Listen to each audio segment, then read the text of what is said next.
One winter's morning, Thomas the Tank Engine was up very early. He had some work that needed to be finished before he could start his other work.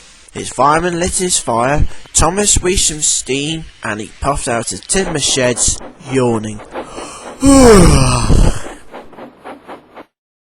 Later that day, the Fat Controller came to Tinmouth Sheds with urgent news. A snowstorm is on the way. You are all to have your snowploughs fitted. But Emily was worried. Excuse me, sir, said Emily. but Thomas has already left to do his work. Then you must find Thomas and tell him that the Fat Controller wants him to wear his snowplough. Yes, sir, said Emily, and she puffed away to find Thomas. Soon Emily was on her way up the track, but she knew that Thomas didn't like wearing his snowplough, but he had to do as he was told. Emily was sure that Thomas would listen to her. I hope I could get him to wear his snowplough, she thought to herself. Soon she met Thomas at a bridge. Thomas had stopped to take on water and was talking to some children. Thomas was also taking Annie and Clara Bell to be repainted. Emily puffed up towards Thomas. Thomas, there's a snowstorm on the way. You must get your snowplow fitted. Thomas was cross. I am not wearing my snowplow, he said crossly. I don't like wearing my snowplow. It's orders from the Fat Controller. We all must wear them. I won't do it, said Thomas. Don't say I didn't warn you, said Emily, and she puffed away. Thomas was still cross. He didn't like wearing his snowplow, but Annie and Clara Bell were worried. You must wear it, Thomas, said Annie. It's for your own good, said Clara Bell. But Thomas thought this was all nonsense. I am never wearing my snowplow again, said Thomas, and that's final. Soon, Emily had her snowplow fitted. There you go, Emily, said the fitter. Now you can be on your way. And Emily wheezed steam and puffed happily away. Emily was very pleased. Now she was sure to be safe and sound, and pleased to be pushing snow out of the way, but she decided to check on Thomas. Later that day, Thomas had stopped to take on more water. He was taking empty trucks to Boko at the quarry. Emily puffed up to Thomas. She blew her whistle, but Thomas wasn't pleased to see her. He was sure that Emily was going to boss him about again. Thomas, she called. You must get your snowplow fitted. It's important. But Thomas took no notice. He looked at the weather. It's fine, he said. I don't see any storm clouds. This made Emily very cross. You must wear your snowplow. It's orders from the Fat Controller.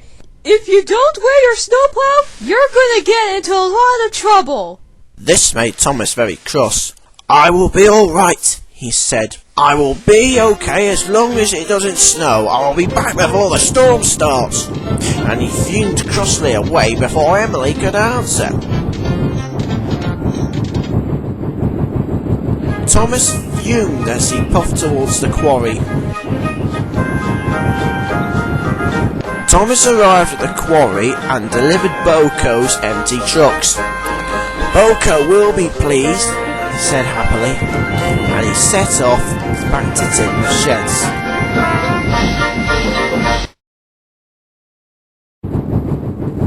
But on the way home, Thomas saw that the clear blue sky was eaten away by dark clouds. Suddenly, flakes of snow began to fall from the sky. Thomas noticed it was snowing. Suddenly, his wheels began to slip. Uh-oh! He cried. It wasn't long before the snow gathered into drifts and blocked the lines. Emily was all right. She puffed towards the snowdrift and pushed her way through with her snowplow. Thomas will be in trouble now, she thought to herself. Emily was right. Thomas was puffing very slowly, and he had to be very careful, but Thomas grew more and more worried. Finally, he had to admit he couldn't go any further, so he pulled to a slow, sad stop by a signal box. Thomas had to wait for another engine to come and help him. More snow poured down. Thomas felt very worried. I'm going to be stuck, he thought to himself. Then Thomas heard a whistle. Thomas was delighted until he saw who his rescuer was. It was Emily. I told you to wear your snowplow, she said crossly. but you didn't listen to me. Now you're completely stuck. Thomas was very cross. You know I don't like wearing my snowplow, he fumed crossly. It was for your own safety, said Emily. and now the Fat Controller will not be pleased about this. Soon Emily pulled Thomas back to Tidmouth Sheds. The Fat Controller was waiting. He did not look happy. Thomas, you were told to go and get your snowplow fitted, he said crossly. But you ignored Emily and didn't listen to me and got yourself in trouble. You must learn to listen carefully. Thomas felt very upset. I'm sorry, sir, said Thomas, but I didn't want to wear my snowplow. You know I don't like wearing my snowplow. Everyone does. Emily felt bad for Thomas and understood why. Thomas, I have to wear my snowplow. It was the only way I could be safe and sure. But snow is silly soft stuff, said Thomas. My snowplow makes my buffers ache, and I don't like it. The Fat Controller understood why Thomas was upset. Everyone has to do things they don't want to do, he said. I didn't want to tell you off, but I had to. Emily doesn't like doing dirty jobs, but she has to. I think you know what you need to do now, said Emily. Thomas knew Emily and the Fat Controller were right. Yes, he said, I must go and get my snowplow fitted. Emily, take Thomas to get his snowplow fitted, said the Fat Controller. Yes, sir, said Emily. Soon the work was done and Thomas was wearing his snowplow. Thank you, Emily, said Thomas. I'm very sorry I didn't listen to you. That's alright, said Emily.